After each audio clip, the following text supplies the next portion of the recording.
ಆ ಕೋವಿಡಿಂದ ಏನು ಸಿಚುವೇಶನ್ ಇತ್ತು ಅದೆಲ್ಲ ಕ್ಲಿಯರ್ ಆದ್ಮೇಲೆ ಬಂದಿದ ತಕ್ಷಣ ತಲೆಗೆ ಬಂದಿದ್ದೇನೆ ಏನು ರಾಘವೇಂದ್ರ ಸ್ವಾಮಿಗಳ ಆರಾಧನೆ ಮಾಡ್ಬೇಕಂತ. ಅದಾದ್ಮೇಲೆ ರಾಘವೇಂದ್ರ ಸ್ವಾಮಿಗಳನ್ನ ಆರಾಧನೆ ಮಾಡ್ತಾ ಮಾಡ್ತಾ ಇಲ್ಲ ಆಂಜನೇಯನ ದೇವಸ್ಥಾನಕ್ಕೆ ಹೋಗ್ಬೇಕು, ಅಲ್ಲಿ ನಾನು ಒಂದು ವ್ರತ ಮಾಡ್ತಾ ಇದ್ದೀನಿ ಪ್ರತಿ ಶನಿವಾರ. ಅದು ಬೇಕಾದ್ರೆ ನೆಕ್ಸ್ಟ್ ಹೇಳ್ತೀನಿ. ಸಾಕಷ್ಟು ಈ ನಮ್ಮ ಏಳಿಗೆಗಳಲ್ಲಿ ನಮ್ಮ ಬದುಕಿನಲ್ಲಿ ಭಗವಂತ ನಮ್ಮ ಜೊತೆ ಇದ್ದಾರೆ. ಬರೀ ನಮ್ಮಲ್ಲಿ ಏಳಿಗೆ ಅಂತಲೇ ಇರಲಿಲ್ಲ, ಈ 2 ವರ್ಷದಲ್ಲಿ ಅಪ್ಸ್ ಅಂಡ್ ಡೌನ್ಸ್ ಅಂತಲೂ ಕೂಡ ಇತ್ತು. ಆ ಟೈಮಲ್ಲೂ ಕೂಡ ನಾನು ರಾಯರನ್ನ ವಿಗ್ರಹನ ಇಟ್ಕೊಂಡು ನನ್ನ ಕಣ್ಣೀರ್ ಹಾಕಿ ಕೇಳಿದ್ದು.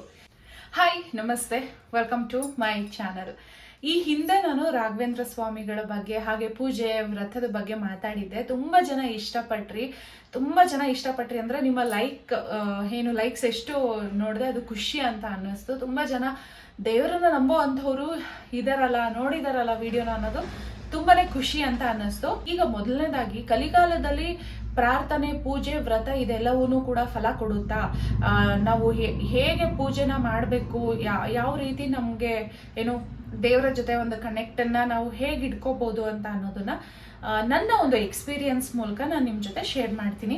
ಕಂಪ್ಲೀಟ್ ವಿಡಿಯೋನ ನೋಡಿ, ಓಡಿಸೋದು, ಸ್ಕಿಪ್ ಮಾಡೋದು, ವಿಡಿಯೋ ಅರ್ಧಂಬರ್ಧ ನೋಡೋದು ಮಾಡಬೇಡಿ. ನಿಮಗೊಂದು ಕ್ಲಾರಿಟಿ ಸಿಗಬೇಕು, ಸ್ವೀಟ್ ಆ್ಯಂಡ್ ಶಾರ್ಟ್ ಆಗಿ ಹೇಳಬೇಕು ಅಂತ ಅನ್ಕೊಂಡಿದ್ದೀನಿ. ಆ ಒಂದು ಘಟನೆಯಿಂದ ತುಂಬ ಸ್ಟ್ರಾಂಗ್ ಆಗಿ ನಾನು ದೇವರನ್ನ, ಎಕ್ಸ್ಪೆಷಲಿ ಕೃಷ್ಣನ ನಂಬುವಂಥದ್ದು ನನ್ನ ಲೈಫಲ್ಲಿ ಇಲ್ಲಿ ತನಕಲೂ ಏನೇ ಒಂದು ಚೇಂಜಸ್, ಏನೇ ಒಂದು ಬದಲಾವಣೆ ನಮ್ಮ ಬದುಕು ಒಂದು ಸರಾಗವಾಗಿ ನಡೀತಾ ಇದೆ ಅಂತ ಅಂದರೆ ಅದಕ್ಕೆ ಮುಖ್ಯ ಸಾರಥಿ ಅಂತ ಅಂದರೆ ಕೃಷ್ಣ.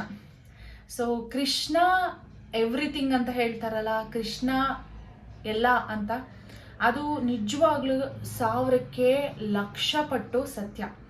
ಯಾಕೆಂತಂದ್ರೆ ನಮ್ಮ ಬದುಕಿನ ಮೂಲಾಧಾರನೇ ನನ್ನ ಪ್ರಕಾರ ಕೃಷ್ಣ. ಕೊರೋನಾ ಟೈಮ್ ನಿಮ್ಗೆಲ್ರಿಗೂ ಗೊತ್ತು, 1-2 ಸತಿ ನಾವು ದಾಟ್ಕೊಂಡ್ಬಿಟ್ವಿ, ಬಚಾವಾದ್ವಿ. ಆದರೆ 3ನೇ ಸತಿನ ಏನೋ ಲಾಕ್ ಆದ್ವಿ ಲೈಟಾಗಿ. ಸೊ ಆ ಒಂದು ಸಂದರ್ಭ ಹೇಗಿತ್ತು ಅಂತ ಅಂದ್ರೆ, ಬಿಕಾಸ್ ಅದು ಕೊರೋನಾ ನಮ್ಗೆ ಜಾಸ್ತಿ ಎಫೆಕ್ಟ್ ಏನು ಮಾಡ್ತಾ ಇರಲಿಲ್ಲ, ಆಯ್ತಾ. ಬಟ್ ಸುತ್ತಮುತ್ತ ವಾತಾವರಣ ಅಂದ್ರೆ ಇರುವಂಥ ಜನರು ಏನಿರ್ತಾರೆ ಅವರ ಒಂದು ರಿಯಾಕ್ಷನ್ ಇರ್ಬೋದು ಅಂಡ್ ಜನರ ಮೆಂಟಾಲಿಟಿಗಳು ಎಲ್ಲವೂ ಗೊತ್ತಾಗ್ತಾ ಹೋಯಿತು. ಆ ಒಂದು ಸಂದರ್ಭದಲ್ಲಿ ಮಹಾಭಾರತ ಸೀರಿಯಲ್ ಬರ್ತಾ ಇರ್ತಿತ್ತು. ಅದೊಂಥರ ಹೇಗೆ ಅಂತ ಅಂದ್ರೆ ನಾವೇನು ಅಂತ ಅನ್ನೋದನ್ನ ಒಂಥರ ಏನು ರಿಫ್ರೆಶ್ ಮಾಡಿದ ರೀತಿ, ನಮ್ಮಲ್ಲಿ ನಾವು ಮಾಡಿದ್ದು ತಪ್ಪು ಮತ್ತೆ ನಾವು ತಿಳ್ಕೊಂಡಿದ್ದು ಅರ್ಧಂಬರ್ಧ ನಾಲೆಜ್ ಇಟ್ಕೊಂಡು ನಾವೇನು ಮಾಡಕ್ ಹೋಗ್ಬಾರ್ದು, ಇದೆಲ್ಲವನ್ನು ಕೂಡ ಒಂಥರ ಪ್ಯೂರಿಫೈ ಮಾಡ್ಬಿಡ್ತು. ಅಂದ್ರೆ ಮೊದಲು ನನಗೆ ಕಾಲೇಜ್ ಡೇಸಲ್ಲೆಲ್ಲ ಕೃಷ್ಣ ಅಂತ ಅಂದ್ರೆ 16,000 ಹೆಂಡತಿಯರು, ಹಂಗೆ ಹಿಂಗೆ ಈ ತರ ನೋಡಿ, ಯಾರೋ ಮಾತಾಡಿದ್ದನ್ನ ನಾವು ಒಂಥರ ಏನು ತುಂಬಾ ಅಸಡ್ಡೆ ರೀತಿನಲ್ಲಿ ನಾವು ತಗೋಬಿಡ್ತೀವಿ. ಬಟ್ ನೋಡಿ, ಈ ತರ ತುಂಬಾ ಜನ ಯೋಚನೆ ಮಾಡಿರ್ತಾರೆ. ನನಗೆ ಗೊತ್ತಿರೋ ಹಾಗೇನೆ ತುಂಬಾ ಜನ ಯೋಚನೆ ಮಾಡಿರೋರ ಮನಸ್ಸಲ್ಲಿ ಕೃಷ್ಣ ತುಂಬಾ ಗಟ್ಟಿಯಾಗಿ ಕೂತಿರುವಂತಹ ಸತ್ಯ ಸಂಗತಿಗಳನ್ನ ನಾನು ತುಂಬಾ ಜನರ ಬಾಯಲ್ಲಿ ಕೇಳಿದ್ದೀನಿ. ಈ ತರ 16,000 ಹೆಂಡತಿಯರಂತೆ, ಕೃಷ್ಣ ಹಂಗೆ ಹಿಂಗೆ ಅಂತಿದ್ದವರೆಲ್ಲ ಇವತ್ತು ಕೃಷ್ಣ ಅಂತ ಅಂದ್ರೆ ಪ್ರೀತಿ, ಕೃಷ್ಣ ಅಂತ ಅಂದ್ರೆ ಎಲ್ಲವೂ, ಕೃಷ್ಣ ಅಂತ ಅಂದ್ರೆ ಸರ್ವಸ್ವ ಅನ್ನೋ ರೀತಿನಲ್ಲಿ ಅವರ ಬದುಕನ್ನ, ಕೃಷ್ಣನ ಬಗ್ಗೆ ತಿಳ್ಕೊಂಡು ಅವರ ಬದುಕಲ್ಲಿ ಒಳ್ಳೆ ಬದಲಾವಣೆಗಳನ್ನ ತಂದಿದ್ದಾರೆ. ಎಲ್ಲದಕ್ಕೂ ಮೂಲ ಕೃಷ್ಣ. ಅಂದ್ರೆ ನಾವು ಈ ಕಲಿಗಾಲದಲ್ಲಿ ನಾವು ಒಂದು ಕರೆಕ್ಟ್ ಆಗಿ ತಿಳ್ಕೋಬೇಕು, ದೇವರಿಗೆ ತುಂಬಾ ಬೇಗ ಕನೆಕ್ಟ್ ಆಗಿ ನಮ್ಮನ್ನ ನಾವು ಇಲ್ಲಿ ತುಂಬಾ ಖುಷಿಯಾಗಿ ಈ ಭೂಮಿ ಮೇಲೆ ಇರೋ ತನಕ ಖುಷಿಯಾಗಿ ಇದ್ದು ಹೋಗ್ಬೇಕು ಅಂತ ಅಂದಾಗ, ಒಬ್ರು ನಮ್ಗೆ ಲೈಫ್ ಟೈಮ್ ನಾವು ಇದ್ದು ಹೋಗೋ ತನಕಲೂ ನಮ್ಮ ಜೊತೆ ಸಿಕ್ಕಾಪಟ್ಟೆ ಇಂಪಾರ್ಟೆಂಟ್ ಆದಂತಹ ಫ್ರೆಂಡ್ಶಿಪ್ ಅದು ಕೃಷ್ಣ. ಸೊ ಕೃಷ್ಣನ ನಾವು ತುಂಬಾ ಕನೆಕ್ಟ್ ಆದ್ವಿ ಅಂತ ಅಂದ್ರೆ ನಮ್ಮ ಬದುಕಿಗೆ ಬೇಕು ಬೇಡಗಳನ್ನ ಅವರು ನಿಂತು ಇನ್ನು ಮಿಕ್ಕಿದಂತಹ ದೇವರುಗಳ ಕೈಲಿ ನಮ್ಮ ಬದುಕಲ್ಲಿ ಯಾವ್ಯಾವ್ದು ಏನೇನು ಆಗ್ಬೇಕು ಅದನ್ನ ಡೈರೆಕ್ಷನ್ ಕೊಡ್ಕೊಳ್ತಾ ನಮ್ಮ ಬದುಕನ್ನ ಪ್ಯೂರಿಫೈ ಮಾಡ್ತಾ ಬರ್ತಾರೆ, ಕ್ಲೀನ್ ಮಾಡ್ತಾ ಬರ್ತಾರೆ. ಸೊ ಕೃಷ್ಣನ್ ಹೇಗೆ ಟ್ರೀಟ್ ಮಾಡ್ಬೇಕಂತ ಅಂದ್ರೆ, ನಿಮ್ಗೊಬ್ರು ಕ್ಲೋಸ್ ಫ್ರೆಂಡ್ ಇರ್ತಾರೆ ಅಲ್ವಾ. ಸೊ ಆ ಒಂದು ಕ್ಲೋಸ್ ಫ್ರೆಂಡನ್ನ ನೀವು ಎಷ್ಟು ಹಚ್ಕೊಂಡಿರ್ತೀರಾ, ನಿಮ್ಮ ಫ್ರೆಂಡ್ ಇರ್ಬೋದು, ನಿಮ್ಮ ಹಸ್ಬೆಂಡ್ ಜೊತೆನೆ ನೀವು ತುಂಬಾ ಕ್ಲೋಸ್ ಇರ್ಬೋದು, ಅಥವಾ ನಿಮ್ಮ ಅಪ್ಪ ಅಮ್ಮನ ಜೊತೆ ಯಾರ ಜೊತೆನಾದ್ರೂ ತುಂಬಾ ಕ್ಲೋಸ್ ಆಗಿರ್ತೀರ. ಅಂದ್ರೆ ಏನೋ ಅವರಿಂದ ಎಕ್ಸ್ಪೆಕ್ಟೇಷನ್ನೇ ನೀವು ಇಟ್ಕೊಂಡಿರೋದಿಲ್ಲ. ಸೊ ಆ ರೀತಿನಲ್ಲಿ ನೀವು ಕೃಷ್ಣನ ಜೊತೆ ಒಂದು ಒಳ್ಳೆ ಬಾಂಡಿಂಗ್ ಇಟ್ಕೊಂಡ್ರಿ ಅಂತ ಅಂದ್ರೆ ತುಂಬಾ ಬೇಗನೆ ಕಲಿಗಾಲದಲ್ಲಿ ತುಂಬಾ ಬೇಗನೆ ನಿಮಗೆ ಕನೆಕ್ಟ್ ಆಗುವಂತಹದ್ದು ಮತ್ತೆ ನಿಮ್ಮ ಕಷ್ಟಗಳಿಗೆ ತುಂಬಾ ಬೇಗನೆ ದಾರಿ ತೋರಿಸುವಂತಹ ಶಕ್ತಿ ಇರೋದು ನನ್ನ ಪ್ರಕಾರ ಕೃಷ್ಣನಿಂದ.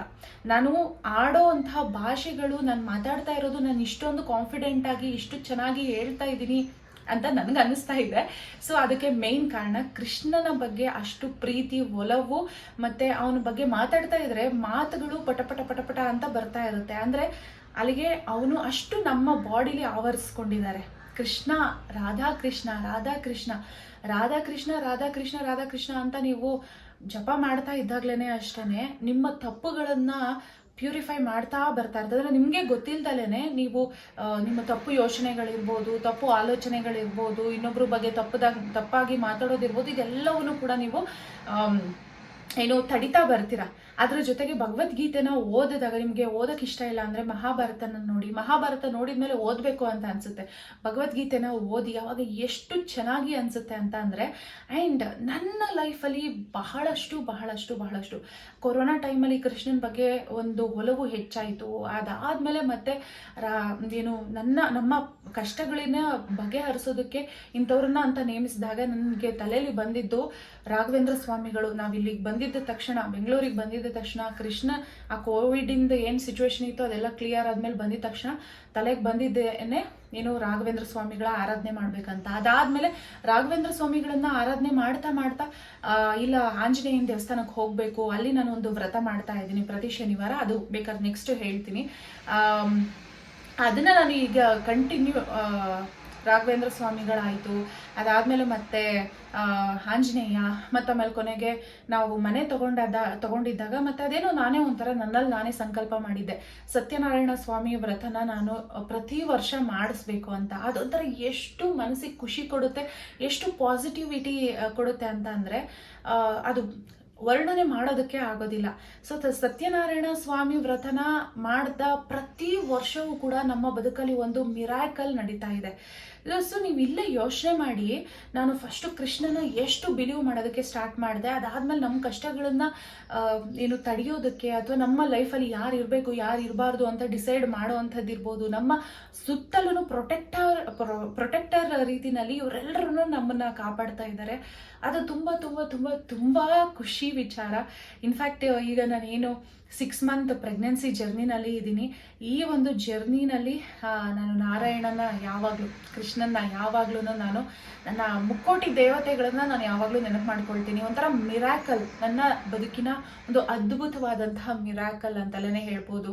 ಎಕ್ಸ್ಪೆಕ್ಟೇಷನ್ ಇಲ್ದಲೇನೆ ಭಗವಂತ ಕೊಡ್ತಾ ಇರೋವಂಥದ್ದು.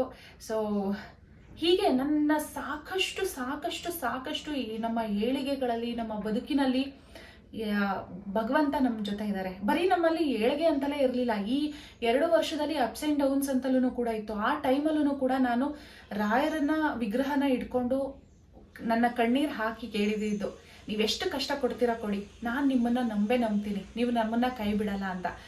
ಸೊ ಸತ್ಯನಾರಾಯಣ ಪೂಜೆನ ಕಳೆದ ವರ್ಷ ನಾನು ಮಾಡ್ತಾ ಇದ್ದಾಗ ಏನೋ ಒಂದು ಈ ಒಂದು ಇದರಲ್ಲೇ ಹೋದ ವರ್ಷ ಕಣ್ಣೀರು ಬಂದ್ಬಿಡ್ತು. ಅಂದರೆ ಲಾಸ್ಟ್ ಇಯರ್ ಮಿಸ್ಕ್ಯಾರೇಜ್ ಆಗಿದ್ದಾಗ. ಸೊ ಆ ಟೈಮಲ್ಲಿ ಏನು ಹೋಮ ಆಯಿತು, ನಾರಾಯಣನ್ಗೆ ಮಂಗಳಾರತಿ ಮಾಡಬೇಕಾದ್ರೆ ಯಾಕೆ ಈ ಥರ ಆಗೋಗ್ಬಿಡ್ತು ಅಂತ ಕಣ್ಣಲ್ಲಿ ನೀರು ತುಂಬಿಕೊಂಡಿದ್ದಂತೂ ಉಂಟು. ಆದರೆ ಈ ಸತಿ ನಾನು ಸತ್ಯನಾರಾಯಣ ಪೂಜೆ ಮಾಡಬೇಕಾದ್ರೆ ನನ್ನ ಜೊತೆ ನನ್ನ ಹೊಟ್ಟೆಲಿ ಮಗು ಇದೆ. ಮಗನೋ ಮಗಳೋ ಯಾರಾದರೂ ಆಯಿತು, ನಿಮ್ಮೆಲ್ಲರ ಆಶೀರ್ವಾದ ಇರಲಿ. ಆರೋಗ್ಯವಂತ, ವಿದ್ಯಾವಂತ, ಬುದ್ಧಿವಂತ, ಗುಣವಂತ, ದೇಶಕ್ಕೆ ಮನೆಗೆ ಒಳ್ಳೆಯದನ್ನ ಮಾಡುವಂಥ ಮಗು ನಮ್ಮ ಮನೆಗೆ ಬರಲಿ ಅಂತ ಅಷ್ಟೇ ನಾನು ಕೇಳ್ಕೊಳ್ಳೋದು. ಸೊ ಈಗ ನೆಕ್ಸ್ಟು ಪ್ರತಿ ವರ್ಷನೂ ಇದೇ ಥರ, ಪ್ರತಿ ವರ್ಷನೂ ತುಂಬ ತುಂಬ ಬದಲಾವಣೆಗಳು ನಮ್ಮ ಬದುಕಿನಲ್ಲಿ ನಡೀತಾ ಇದೆ. ಸೊ ಹಾಗಾಗಿ ಇಷ್ಟೆಲ್ಲ ಸುತ್ತಮುತ್ತ ಪಾಸಿಟಿವ್ ಅಪ್ಸ್ ಆ್ಯಂಡ್ ಡೌನ್ಸ್ ಇದ್ರ ನಡುವೆನೂ ನಾವು ಯಾವತ್ತೂ ನಾನು ನಿನ್ನನ್ನು ನಂಬೋದನ್ನ ಬಿಡೋದೇ ಇಲ್ಲ, ಅಷ್ಟು ನಂಬ್ತೀನಿ ಅಂತ ಅಂದಾಗ ನಮ್ಮ ಲೈಫಲ್ಲಿ ಬರೀ ಸಕ್ಸಸ್ ಕಾಣ್ತಾ ಇರುತ್ತೆ. ಸೊ ಅದು ದೇವರು, ಅದು ಕಲಿಗಾಲ ಆಗಿರ್ಬೋದು, ಎಷ್ಟೇ ಕಾಲಗಳಿದ್ದು ಬಂದ್ರೂ ಕೂಡ ನಾವು ಯಾವತ್ತೂ ಪ್ರಾಮಾಣಿಕವಾಗಿ ಇರಬೇಕು. ಮುಖ್ಯವಾಗಿ ಇನ್ನೊಂದು ಹೇಳಬೇಕು, ನಾನು ಯಾವಾಗಲೂ ಹೇಳ್ತಾ ಇರ್ತೀನಿ, ಮನಸ್ಸಲ್ಲಿ ಸಾಕಷ್ಟು ಕ್ರೋಧ, ಇನ್ನೊಬ್ಬರ ಬಗ್ಗೆ ಮತ್ಸರ ಹಿಡ್ಕೊಂಡು ನಾವು ದೇವರನ್ನ ಹತ್ರ ಆಗ್ತೀವಿ, ದೇವರ ಬಗ್ಗೆ ನಾವು ಬಾಂಡಿಂಗ್ ಬೆಳೆಸ್ಕೊಳ್ತೀವಿ ಅಂತಂದರೆ ಅದು ಖಂಡಿತವಾಗ್ಲೂ ಶುದ್ಧ ಸುಳ್ಳು. ಅದ್ರ ಏನು ಮಾಡೋಕ್ಕಾಗಲ್ಲ. ನೀವು ಎಷ್ಟೇ ಕೋಟಿ ಕೊಟ್ಟು ಪೂಜೆ ಮಾಡಿ, ಎಷ್ಟೇ ಕೋಟಿ ಕೊಟ್ಟು ಅಲಂಕಾರ ಮಾಡಿ, ಎಷ್ಟೇ ನೀಟಾಗಿ ನೀವು ಪೂಜೆ ಪುನಸ್ಕಾರಗಳನ್ನು ಮಾಡಿ, ದೇವರಿಗೆ ಇಷ್ಟ ಆಗಲ್ಲ. ಯಾವತ್ತೂ ಅಂತರಾಳದಿಂದ, ಮನಸ್ಸಿನಿಂದ ನೀವು ಶುದ್ಧವಾಗಿ ಇರ್ತೀರಾ, ಪ್ರೀತಿ, ಭಕ್ತಿ, ಕರುಣೆ, ಇನ್ನೊಬ್ಬರ ಬಗ್ಗೆ ಗೌರವ, ಇನ್ನೊಬ್ಬರ ಬದುಕಿನ ಬಗ್ಗೆ ಬೆಲೆ, ಗೌರವ ಇವೆಲ್ಲವನ್ನು ಇಟ್ಕೊಂಡು ಒಂದು ಸಾಧಾರಣ ಮನಸ್ಥಿತಿನಲ್ಲಿ ಇರ್ತೀರಾ, ಅವತ್ತು ನಿಮ್ಮ ಬದುಕಿನಲ್ಲಿ ತುಂಬಾ ಬದಲಾವಣೆಗಳು ಕಂಡೇ ಕಾಣುತ್ತೆ. ಸೊ ನಿಮ್ಮನ್ನ ನೀವು ಪ್ರತಿ ಹಂತದಲ್ಲೂ ಸರಿ ತಪ್ಪುಗಳನ್ನ ನೋಡ್ಕೊಂಡು ನಿಮ್ಮ ಬದುಕನ್ನ ನೀವು ಸುಂದರವಾಗಿ ಮಾಡ್ಕೊಂಡು ಹೋಗೋದಕ್ಕೆ ಸಹಾಯ ಆಗುತ್ತೆ. ಮೊದಲೆಲ್ಲ ನನಗೆ ಆ ಆಸೆ ಈ ಆಸೆ ಅಂತ, ಈಗ ನನಗೆ ಆಸೆ ಏನು ಅಂತ ಅಂದ್ರೆ ಯಾವಾಗ್ಲೂ ಭಗವಂತನ ನೆನಪು ಮಾಡ್ಕೊಳ್ತಾ ಇರಬೇಕು, ಒಳ್ಳೊಳ್ಳೆ ದೇವಸ್ಥಾನಗಳನ್ನ ನೋಡಬೇಕು, ಒಳ್ಳೊಳ್ಳೆ ಹಳೆ ಕಾಲದ ಪುರಾತನದ ಮಠಗಳು, ದೇವಸ್ಥಾನಗಳು, ಅವುಗಳನ್ನ ನೋಡ್ಬೇಕು, ಅವುಗಳ ಕೈಲಿ ರಕ್ಷಣೆ ಮಾಡೋಕ್ಕಾದ್ರೆ ನಮ್ಮಿಂದ ಏನಾದ್ರು ಈ ತರ ಒಂದು ಮನಸ್ಥಿತಿ, ಅದರಲ್ಲಿ ಏನೋ ಒಂಥರ ಖುಷಿ, ಭಕ್ತಿನಲ್ಲಿ ಖುಷಿ, ಪೂಜೆನಲ್ಲಿ ಖುಷಿ. ಸೊ ಇಲ್ಲಿಗೆ ಬಂದು ನಾನು ನಿಂತಿದ್ದೀನಿ. ತುಂಬ ಲೆಂತ್ ಆಗುತ್ತೆ ವಿಡಿಯೋ ಆ್ಯಂಡ್ ಅಪ್ಕಮಿಂಗ್ ಹೋಗ್ತಾ ಹೋಗ್ತಾ ಇದ್ರ ಬಗ್ಗೆ ಇನ್ನಷ್ಟು ಮಾತಾಡ್ತಾ ಹೋಗೋಣ. ಐ ಹೋಪ್ ಈ ವಿಡಿಯೋ ನಿಮಗೆ ಒಂದು ಪಾಸಿಟಿವ್ನ ಕೊಡೋದಕ್ಕೋಸ್ಕರ ನಾನು ಮಾಡಿದ್ದೀನಿ. ಖಂಡಿತವಾಗ್ಲೂ ಭಗವಂತ ಇರೋದು ಸೂರ್ಯ, ಚಂದ್ರ, ಭೂಮಿ, ಗಾಳಿ, ಗ್ರಹ, ಭೂಮಿ ಎಲ್ಲ ಎಷ್ಟು ಸತ್ಯನೋ ಅಷ್ಟು ಸತ್ಯ ದೇವ್ರಿರೋದು. ಆದರೆ ನಾವು ಹುಡುಕ್ಬೇಕು ಅಷ್ಟೇ. ಎಸ್, ಐ ಹೋಪ್ ಈ ವಿಡಿಯೋ ನಿಮಗೆ ಇಷ್ಟ ಆಗಿದೆ ಅಂದ್ಕೊಂಡಿದ್ದೀನಿ. ಇಷ್ಟ ಆಗಿದ್ರೆ ಲೈಕ್ ಮಾಡಿ, ಶೇರ್ ಮಾಡಿ, ಸಬ್ಸ್ಕ್ರೈಬ್ ಆಗದೆ ನೋಡ್ತಾ ಇದ್ರೆ ದಯವಿಟ್ಟು ಸಬ್ಸ್ಕ್ರೈಬ್ ಮಾಡ್ಕೊಳ್ಳಿ ಆ್ಯಂಡ್ ಕೀಪ್ ಸಪೋರ್ಟ್. ನಿಮ್ಮ ಲೈಕ್ಸ್ ಹಾಗೆ ನೀವು ಎಷ್ಟು ಜನಕ್ಕೆ ಶೇರ್ ಮಾಡಿದ್ರೆ ಅಷ್ಟು ಜನಕ್ಕೆ ವಿಷಯಗಳು ಸ್ಪ್ರೆಡ್ ಆಗ್ತಾ ಹೋಗುತ್ತೆ, ಅಷ್ಟು ಜನ ಖುಷಿ ಪಡ್ತಾರೆ. ಆ ಖುಷಿನ ನೋಡಿ ನಾನು ಕೂಡ ಖುಷಿ ಪಡ್ತೀನಿ. ಓಕೆ, ಬಾಯ್ ಬಾಯ್.